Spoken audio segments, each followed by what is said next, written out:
سکتے. اس لیے ان ظالموں کے خلاف اٹھ کر کھڑا ہونا پڑے گا. اپنے اسکولوں کے تحفظ کے لیے, اپنے اساتذہ کے تحفظ کے لیے, ان کے حق کے لیے ہمیں آگے بڑھنا پڑے گا.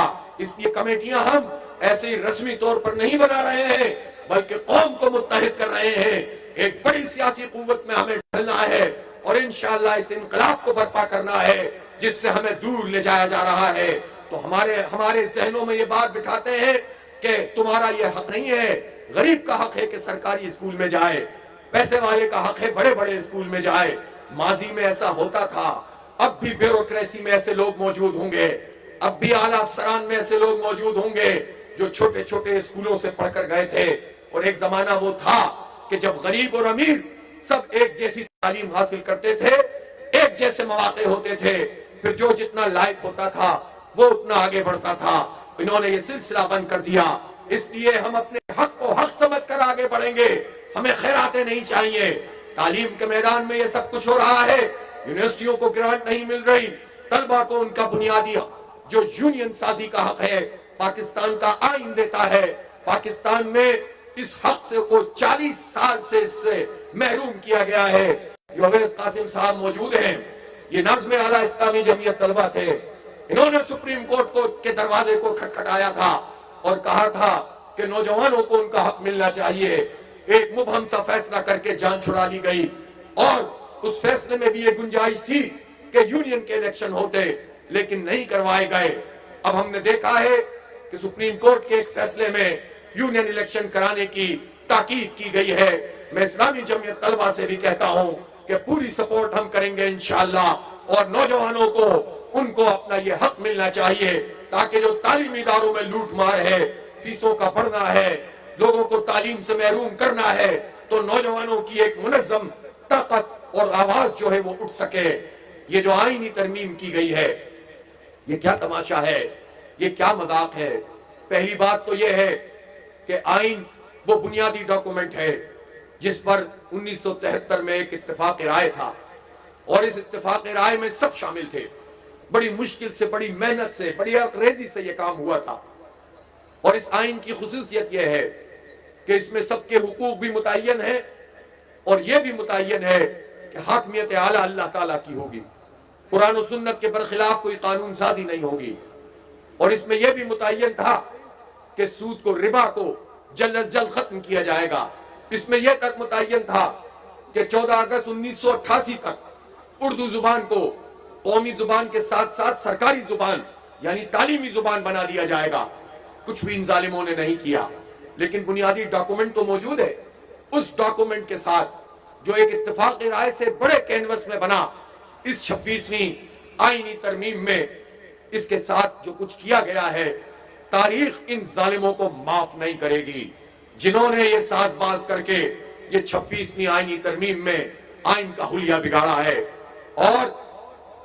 اور انہوں نے کیا کیا ہے, بڑی مشکل سے یہ طے پایا تھا کہ عدلیہ کا چیف جسٹس, سپریم کورٹ کا چیف جسٹس سینیورٹی پر ہوگا, لیکن انہوں نے اب حکومت کا غلبہ اس پہ کر دیا ہے.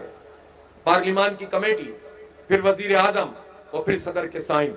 گویا اب جو 3 سینئر جج ہوں گے وہ یہ دیکھیں گے کہ ہمارے فیصلے کیا ہوتے ہیں, کہیں حکومت ناراض تو نہیں ہو رہی, اور خود بخود انصاف کمپرومائز ہوگا. اسی طرح جوڈیشل جو انہوں نے بینچ بنائی ہے, آئینی بینچ بنائی ہے, اس کے پروسیجر کا مسئلہ ہے. غلطیاں ہی غلطیاں ہیں, خامیاں ہی خامیاں ہیں, قبضہ ہی قبضہ ہے. کن لوگوں نے کیا ہے؟ اس پارلیمنٹ میں 2/3 سے زیادہ وہ لوگ بیٹھے ہوئے ہیں جو فارم 47 کی پیداوار ہیں, جنہیں ووٹ نہیں ملے, جنہیں مسلط کیا گیا ہے. یہ حق رکھتے ہیں کہ اس آئین کے اوپر یہ تیشہ چڑھائے کہ جو ایک متفقہ آئین ہے, اور اپنی مرضی کی عدلیہ, اپنی مرضی کا عدل اور انصاف کا نظام بنائے. پہلے ہی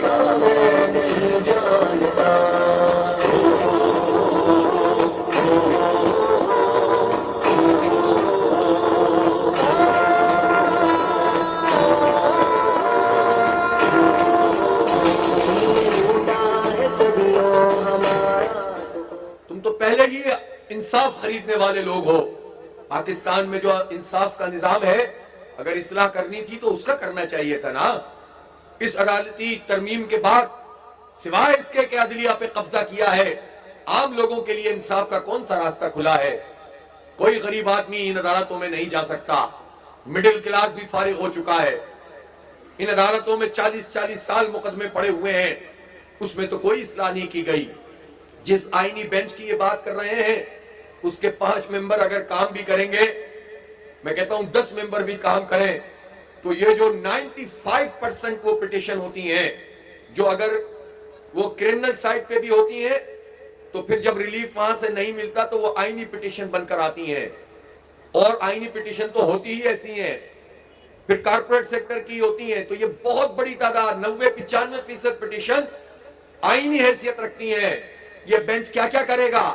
انہیں تو نظام کو درست کرنا چاہیے تھا، گراس روٹ لیول پر حق اور انصاف کا نظام قائم کرنا چاہیے تھا، لیکن انہوں نے شب خون مارا ہے، اور جو بھی اس میں شامل ہے اس نے قوم کے ساتھ دھوکہ کیا ہے، فراڈ کیا ہے۔ کوئی سامنے آ کر دھوکہ کر گیا، اور کوئی کسی کے جال میں آ کے دھوکہ کر گیا ہے۔ یہ سارے لوگ ان کے چہرے پہچان لو، اور پھر یہ فیصلہ کر لو کہ اب انہیں ہم مسلط نہیں ہونے دیں گے۔ کوئی کسی بھی دھوکے میں پوری قوم کو لا کر یہ جال سازی کرے، ہمیں یہ قبول نہیں ہے۔ اور پی ڈی ایم، اور مجھے پتہ نہیں ہے اس وقت کے مولانا فضل الرحمان باقاعدہ صدر ہیں یا بے قاعدہ صدر ہیں پی ڈی ایم کے، اس لیے کہ وہی پی ڈی ایم دوبارہ مسلط ہوئی ہے۔ اسی پی ڈی ایم نے ابھی آئینی ترمیم کے نام پر یہ کھلواڑ کیا ہے، یہ قوم کے ساتھ مذاق کیا ہے، اور جب ترمیم کر دی تو آپس میں ایک دوسرے کے خلاف بیانات دینا شروع کر دیے۔ یہ کیا اصولی اور وصولی سیاست کا دھندا چلایا ہوا ہے؟ کبھی اصولی کبھی وصولی، یہ نہیں چلے گا پاکستان میں۔ اس لیے ہم نے فیصلہ کیا ہے کہ جو کچھ بھی ہے ہم مقدمہ لڑیں گے، پاکستان کے 25 کروڑ لوگوں کا مقدمہ لڑیں گے۔ جیسی بھی کورٹ ہے ہم جائیں گے، اس میں کم از کم انہیں ایکسپوز تو کریں گے، پوری قوم کو بتائیں گے تو صحیح کہ یہ لوگ حق اور انصاف پر فیصلہ کر رہے ہیں، یا پھر جو ہے وہ اپنی اجارہ داری کو قائم کرنے کے لیے فیصلہ کر رہے ہیں۔ اس لیے میرے ساتھیوں اور دوستوں، ملک مسائل کی آماجگاہ بنا ہوا ہے، لیکن ہم یہ سمجھتے ہیں کہ یہ ملک اسی وقت آگے بڑھ سکتا ہے کہ جب پاکستان میں وہی نظام ہو جس کے لیے لوگوں نے قربانی دی تھی، جس کے لیے گھر بار چھوڑے تھے، جس کے لیے خاندان کٹے تھے، جس کے لیے لوگوں نے اپنے دامن میں کو وسیع کر کے لوگوں کو سمیٹ لیا تھا، لاکھوں کی تعداد میں ہجرت کر کے آنے والوں کو اپنے دامن میں جگہ دی تھی، اور سب نے مل کر یہ سوچا تھا کہ یہ پاکستان لا الہ الا اللہ محمد الرسول اللہ کا پاکستان بنے گا۔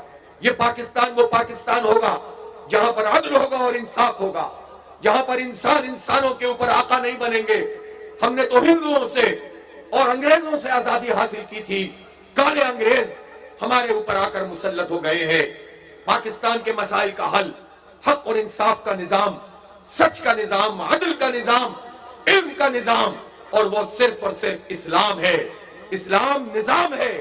غلط فہمی یہ پیدا کی گئی کہ اسلام کی بات کرو تو کہتے ہیں کہ وہ مسجد تک ہے، وہ ممبر تک ہے، اور دنیا کی بات کرو تو دنیاوی پیمانوں میں سیاست ہوگی۔ یہ سیاست بھی دین کے تابع ہے، یہ حکومت بھی دین کے تابع ہے، یہ معیشت بھی دین کے تابع ہے، اور جب حقیقی معنوں میں اللہ کی مرضی کے مطابق ہماری زمین کا نظام بنے گا، سب کو انصاف ملے گا۔ ہم گھر نہیں بیٹھ سکتے، ہمیں اس کے لیے جد و جہد کرنی ہے، مایوس ہونے کی ضرورت نہیں ہے۔ اور ہم ان پاکستان کے چند لٹیروں کے ہاتھوں مایوس ہو جائیں اور کہیں کہ نہیں اس ملک میں کچھ نہیں بچا، ان لٹیروں کو اس ملک سے ہٹانا ہوگا انشاءاللہ تعالی۔ اور کہ جب تک یہ نظام یہاں پر موجود رہے گا، ظلم اور فساد کا، کرپشن اور لوٹ مار کا، چند ہاتھوں میں پورا اقتدار ہو اور سب غلام ہو، تو جب تک ہمارے حالات نہیں سدھریں گے، آؤ ایک بڑی جد و جہد کا عزم کرو، حوصلہ کرو اور آگے بڑھو۔ وآخر دعوانا الحمدللہ رب العالمین۔